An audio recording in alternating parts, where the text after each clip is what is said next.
অধিকার নেই আমাদের রাজ্যের লোককে অ্যারেস্ট করার। পুলিশকে বলা রইলো অন্য রাজ্য থেকে কেউ এসে যেন আমাদের রাজ্য থেকে অ্যারেস্ট না করে। এটা আপনাদের দায়িত্ব। ক্রিমিনালকে অ্যারেস্ট করতে হলে রাজ্য সরকারের সঙ্গে কথা বলুন। আইন প্রত্যেকটা পুলিশ জানে। আগে সিআরপিসি আইপিসি ছিল, এখন বিএনএস আছে। তো মুখ্যমন্ত্রী নিজে কি পুলিশ বলেছেন, কোন তদন্তকারী সংস্থা বলেছেন, ওনাকে ঠিক করে জানতে হবে।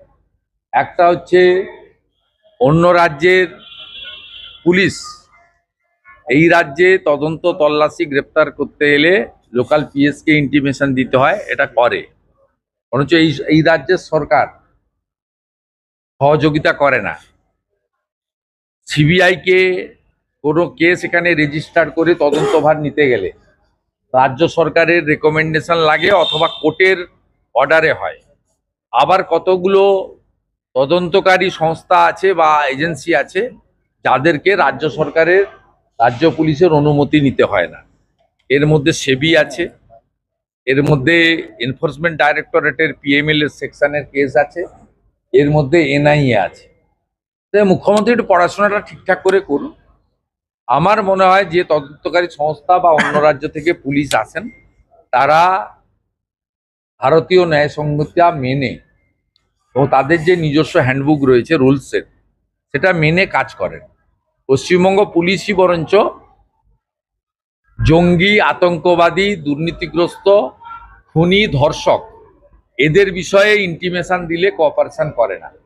তাই বঙ্গবন্ধু মুজিবুর রহমানের খুনিকে পার্ক সার্কাসে মাস্টার মাজেদ বলে 15 বছর কাটিয়ে দেয়।